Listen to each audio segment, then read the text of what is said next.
Magandang araw mga kapartners. So tayo po ay ngayon ay mag-i-stencil ng BMW 2014 320D variant. Ay, ipakita ko sa inyo kung nasaan yung engine number at saka chassis number. Ang pinakamahirap hanapin dito yung chassis number, pero yung engine mabilis lang. Tara. So makikita ang engine number dito sa may right side pag nakaharap ka sa unit, no? So nandito siya.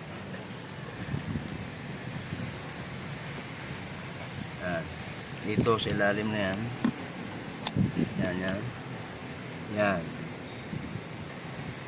Yan.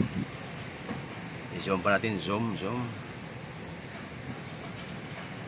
Ayan. So, yan yung engine number. Oh, thank you so much. So, kunting hawi mo lang yan sa mga wire na yan. Alam ko marunong kang humawi. Hawiin mo na.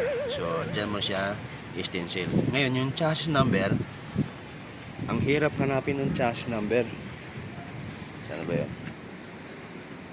Yung chassis number nasa left side. Ayan lang siya, oh.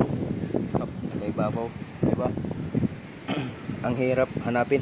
So kung nakita mo, paki-like and subscribe naman, kapartners. Yan lang, salamat. Thank you for watching.